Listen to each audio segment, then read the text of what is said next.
Hello eighth class, welcome to YouTube channel. बेटा आज हम हिंदी ग्रामर का लेसन नंबर 17 का पार्ट 3 और 4 पढ़ेंगे। इससे पहले वाली वीडियो में हमने 17 चैप्टर का पार्ट 1 और 2 किया था, तो इस वीडियो में 3 और 4 करेंगे। 3 का नाम है वृत्ति यानी मूड। काल की चर्चा करते समय आपको बताया गया था कि यदि किसी वाक्य में क्रिया प्रारंभ नहीं हुई तो वहाँ काल और पक्ष के प्रत्यय नहीं लगेंगे। यानी कोई काम अगर शुरू नहीं हुआ है तो उसमें काल और पक्ष के प्रत्यय नहीं लगेंगे। ऐसे वाक्यों में तो केवल यही पता चलेगा कि क्रिया के घटित होने के प्रति वक्ता का मूड क्या है। मूड को हिंदी में हम वृत्ति कहते हैं। उदाहरण के लिए जैसे यहाँ से चले जाओ, वाक्य की क्रिया में लगे ओ प्रत्यय से यह पता चल रहा है कि वक्ता आज्ञा या आदेश दे रहा है। यह वाक्य आज्ञार्थक वृत्ति का वाक्य कहलाएगा। हिंदी की प्रमुख वृत्तियाँ तथा उनकी सूचना देने वाले प्रत्ययों का विवरण इस प्रकार है। पहला है हमारा आज्ञार्थक वृत्ति। जिस वृत्ति से आज्ञा, अनुरोध, चेतावनी, प्रार्थना आदि के भावों का पता चलता है वहाँ आज्ञार्थक वृत्ति होती है। इस वृत्ति की सूचना देने वाले प्रत्यय कौन कौन से होते हैं? जैसे ओ, इए, इएगा या ना। जैसे तू यहाँ से जा में आया तो ये हुई आज्ञा। तुम यहाँ से जाओ, ओ आया, ओ प्रत्यय है तो इसमें आज्ञा या अनुरोध कर रहा है वो। आप मेरे साथ चलिए यानी इए, ए प्रत्यय है तो इसमें भी अनुरोध या प्रार्थना है। कल जरूर पहुँच जाइएगा यानी इएगा तो होगा अनुरोध, प्रार्थना, अति विनम्रता। शाम को सब्जी लेते आना, इसमें ना प्रत्यय है यानी कि चेतावनी भी हो सकती है, आदेश भी और अनुरोध भी। सेकंड है संभावनार्थक वृत्ति। जिस वृत्ति से क्रिया के घटित होने की संभावना तथा वक्ता की इच्छा, कामना, चिंता, अनुरोध आदि का पता चलता है वहाँ संभावनार्थक वृत्ति होती है। और इस वृत्ति की सूचना देने वाले प्रत्यय कौन से हैं? ए या ऊ। जैसे शायद वह कल लौट आए, इसमें संभावना। संवद मैं कल दिल्ली जाऊँ, इसमें भी संभावना। आज आप यहीं ठहर जाएं, ए प्रत्यय है यानी कि वो इच्छा जता रहा है अपनी। अब वह क्या करे, ए प्रत्यय है तो यानी चिंता। आप भोजन तो कर लें, इसमें ए प्रत्यय, इसमें वो अनुरोध कर रहा है यानी विनती कर रहा है। थर्ड आता है सामर्थ्य सूचक वृत्ति। सामर्थ्य का अर्थ होता है क्षमता यानी कि कैपेबिलिटी। सहायक क्रिया के जिन प्रत्ययों से कर्ता के कार्य करने की सामर्थ्य या क्षमता का पता चलता है वहाँ सामर्थ्य सूचक वृत्ति होती है। इस वृत्ति के सूचक प्रत्यय कौन कौन से होते हैं? जैसे सक या पा। अब जैसे उदाहरण, वह अंग्रेजी बोल सकता है तो इसमें सक प्रत्यय यानी सामर्थ्य है, वो काम वो कर सकता है। वे गाना नहीं गा सकती यानी कि सक, इसमें भी असमर्थ है क्योंकि वो कर नहीं सकती। वह दिन चल नहीं पाती, पा तो प्रत्यय तो यानी असामर्थ्य। हिंदी में सकना से सामर्थ्य के अलावा अनुमति और संभावना का भी भाव प्रकट होता है। जैसे गाड़ी 2 घंटे में आ सकती है, इसमें क्या है? किसी चीज़ की संभावना है। आप यहाँ ठहर सकते हैं, ये भी अनुमति है। चौथा है बाध्यता सूचक वृत्ति।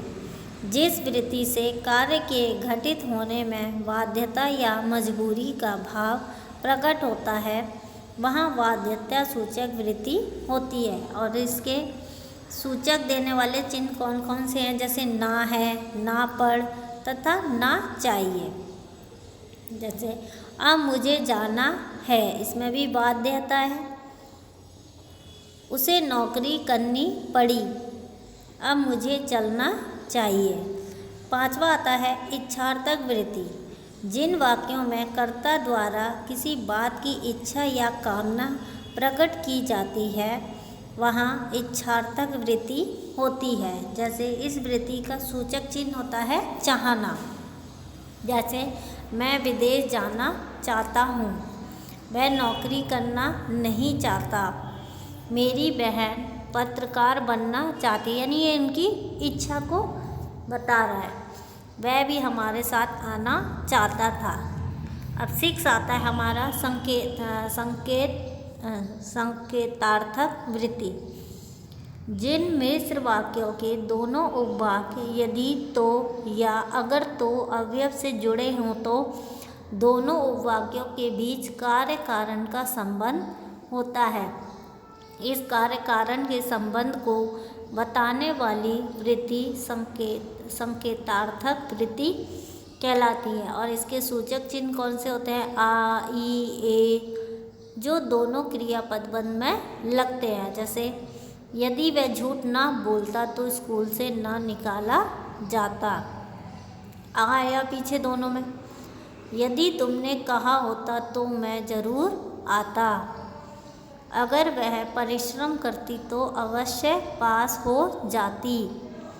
अगर वह आ जाता तो गाड़ी मिल जाती। अब पार्ट 4 स्टार्ट करते हैं। वाच्य। वाच्य होता है वॉइस। वाच्य का अर्थ है वाणी या कथन। वाच्य के अंतर्गत लगभग एक ही बात को अर्थ के थोड़े से अंतर के साथ 2 तरह से कहा जाता है। जैसे बच्चा दूध पीता है बच्चे के द्वारा दूध पिया जाता है तो बात कहने का मतलब एक ही, पर तरीके अलग अलग हैं। कहने का तात्पर्य यह है कि हम भाषा में एक ही बात को 2 तरीके से कह सकते हैं। एक वाक्य इस तरह का हो सकता है जिसमें हम कर्ता के कार्य को प्रधानता या महत्व दें, तथा दूसरा वाक्य ऐसा जिसमें हम कर्ता के कार्य को निरस्त करने का या नकारने का प्रयास करें।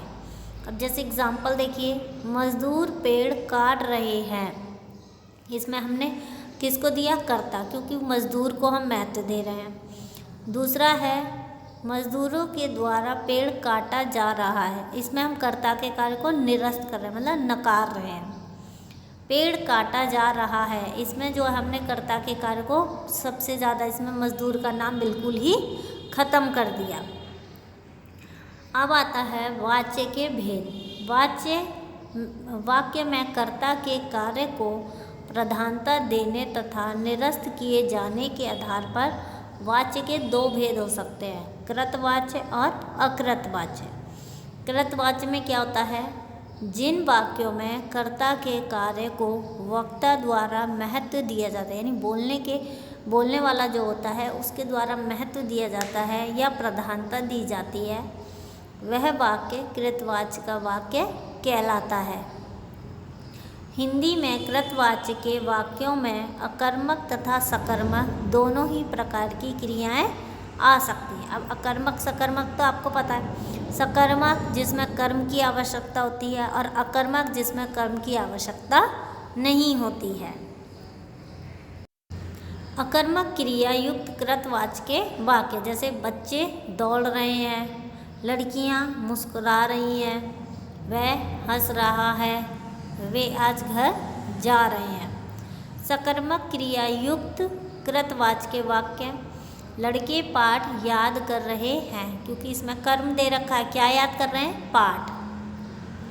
नौकर कपड़े धो रहा है, यानी कि कपड़े, क्या धो रहा है? कपड़े, यानी इसमें क्वेश्चन बन सकता है। वह खाना बना रही है, हम लोग चाय पी रहे हैं, ये होते हैं सकर्मक। और अकर्मक के आपने ऊपर पढ़े ही। सेकंड आता है अकृतवाच्य। जिन वाक्यों में कर्ता के कार्य को निरस्त किया जाता है वे वाक्य अकृतवाच्य के वाक्य कहे जाते हैं। जैसे बच्चों के द्वारा दौड़ा जा रहा है, माताजी से बैठा नहीं जाता, मजदूरों से पेड़ नहीं काटा गया, हमसे चला नहीं जाता, धोबी से कपड़े नहीं धुले, मुझसे झूठ नहीं बोला गया। ये क्या होते हैं? अकृतवाच्य। अकृतवाच्य के भी दो भेद होते हैं, कर्मवाच्य और भाववाच्य। कर्मवाच्य क्या होते हैं? अकृतवाच्य के वे वाक्य जिनमें सकर्मक क्रिया होती है कर्मवाच्य के वाक्य कहलाते हैं। जैसे मजदूरों से पत्थर नहीं टूटा, बच्चों के द्वारा काम किया गया, मजदूर से पेड़ नहीं काटा गया। ये क्या होते हैं? कर्मवाच्य, जो काम नहीं होता। माता जी से खाना नहीं बना, आज नेताजी से भाषण नहीं दिया गया, मुझसे साइकिल नहीं चलाई गई। सेकंड है भाववाच्य। अकर्मक क्रिया से बने अकृत्यवाच्य के वाक्य भाववाच्य के अंतर्गत आते हैं। जैसे इस कमरे में छात्रों द्वारा सोया जाता है, उनसे उठा नहीं जाता, माताजी से चला नहीं जाता, किसी से दौड़ा नहीं गया। अब इसमें है कृतवाच्य से अकृतवाच्य बनाने के नियम क्या होते हैं। जैसे नियम 1, अकृतवाच्य में कर्ता के बाद से या के द्वारा परसर्ग लग जाते हैं। क्रिया के मध्य में सामान्यतः जा प्रत्यय लग जाता है। जैसे करता है, किया जाता है। अब जैसे इसमें आप वाक्य देख रहे हैं, बच्चे दूध पी रहे हैं, अकृतवाच्य में क्या हो जाएगा? बच्चे के द्वारा दूध पिया जा रहा है। लड़कियां यहाँ नहीं रहती, लड़कियों के द्वारा यहाँ नहीं रहा जाता। वास्तव में वाक्य में आने वाली क्रिया वाक्य की किस संज्ञा के लिंग वचन अनुसार बदलेगी, इस बात का संबंध वाच्य से ही नहीं। वाच्य तो इस बात को लेकर चलता है कि वाक्य में वक्ता कर्ता के कार्य को महत्व दे रहा है अथवा निरस्त कर रहा है, यानी हरा रहा है। क्रिया किस संज्ञा के अनुसार बदलेगी, यह क्षेत्र अन्वित का प्रयोग का है और हिंदी में इसके 3 नियम हैं। पहला नियम है, हिंदी वाक्य में क्रिया किस संज्ञा के अनुसार प्रयुक्त होती है, इसके 3 नियम हैं। पहला है, यदि कर्ता की संज्ञा यदि परसर्ग रहित है, अर्थात उसके बाद कोई परसर्ग ने, से, को, मैं, पर आदि नहीं लगा है, तो क्रिया हमेशा कर्ता की संज्ञा के अनुसार ही बदलती है। लड़की आम खाती है, लड़कियां आम खाती हैं। अब सेकंड नियम क्या है? जिन वाक्यों में क्रिया कर्ता की संज्ञा के अनुसार बदलती है उस प्रयोग को कर्तरी प्रयोग कहते हैं। सेकंड नियम है, यदि कर्ता के बाद परसर्ग लगा हुआ है और कर्म के बाद कोई परसर्ग नहीं, तो क्रिया कर्म की संज्ञा के अनुसार बदलेगी। जैसे लड़के ने आम खाया, लड़के ने रोटी खाई। कर्म की संज्ञा के अनुसार क्रिया बदलने के कारण इस प्रयोग को कर्मणि प्रयोग भी कहते हैं। अब थर्ड नियम आता है हमारा, यदि कर्ता तथा कर्म दोनों के बाद परसर्ग आ रहा है तो क्रिया इनमें से किसी के अनुसार नहीं बदलेगी, वह हमेशा एक ही रूप पुल्लिंग एकवचन अथवा अन्य पुरुष में ही रहेगी। जैसे जहाँ क्रिया कर्ता और कर्म दोनों की संज्ञाओं के अनुसार नहीं बदलती उस प्रयोग को भावे प्रयोग कहते हैं। तो इसी के साथ ये चैप्टर ख़त्म होता है बेटा।